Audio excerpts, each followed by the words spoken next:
Well, here at Woodland, we've got a good coordinated effort to open I-5 as fast as humanly possible.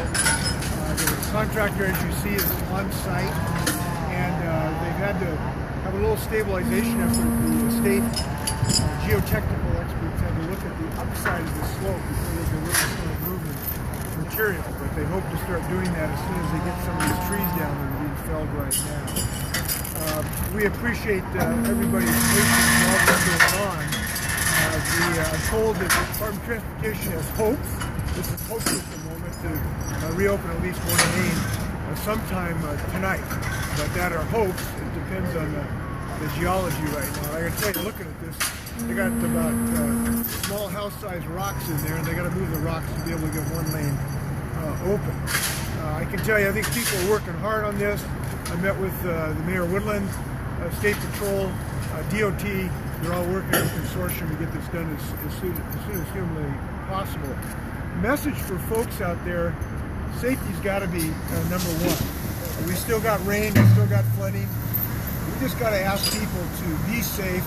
Don't drive into water that you're not absolutely sure of. Take care of your neighbors and take care of yourself. That's got to be priority number one. It certainly is for the state of Washington. So I hope people will hew to that advice. I want to thank all the people working out in this rain. We got troopers, we got contractors, we got DOT personnel. Everybody's going to have wet socks, but they're dedicated to getting this job done. I know I'd like to, but they're not going to let me run this John Deere back there. It was my dream as the governor, but that'll have to wait.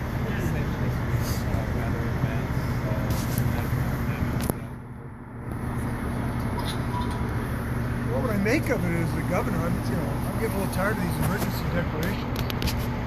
Two worst fire seasons ever. Floods, a lot of drought. We had Fort Washington, the rainiest place in the United States, had water restrictions this year.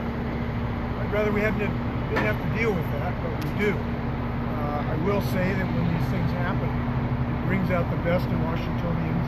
You see neighbors who are helping neighbors. I just read an account of a guy today who, got his high pickup and pulled some trailers out of, I don't know if it was a Chehalis or some colony. But you see a lot of that when Washingtonians help one another. We do appreciate people doing that. I was in Spokane a couple weeks ago for a windstorm. I was really impressed that they had a situation where they had volunteers actually going door to door to make sure neighbors were okay. That's the kind of spirit that makes a big difference right now. We appreciate everybody being real Washingtonians for that kind of work. Governor, can you describe the importance of this interstate and getting it open as fast as possible? Well, I-5 is the economic lifeblood of the state of Washington. It's the highest priority. I was stuck in Portland in 1996 during the flood. I know what that feels like. If you are heading south on I-5 right now, you got to realize it's going to take you a while to get back north until this lane gets open. But as I've said, they're hopeful that they'll have one lane open for limited usage sometime this evening. Have you looked at the option of opening a southbound lane and northbound traffic? The DOT has looked at that issue. It's always a matter of you lose more time than you gain by doing that.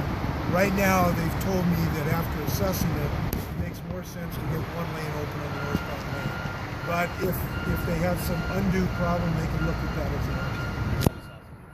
Seeing this for yourself, what's going through your thought when you see the boulder, like you said, of the size of houses? These boulders are bigger when you see them in person than they are when you see them on your TV screens, even with a wide screen. It's pretty impressive how this rock fractured. Came down. It reminds you of Mother Nature's that's last, and that's why we got to be safe. Thanks a lot. Talk drive. Where do you go from here? Stay tuned.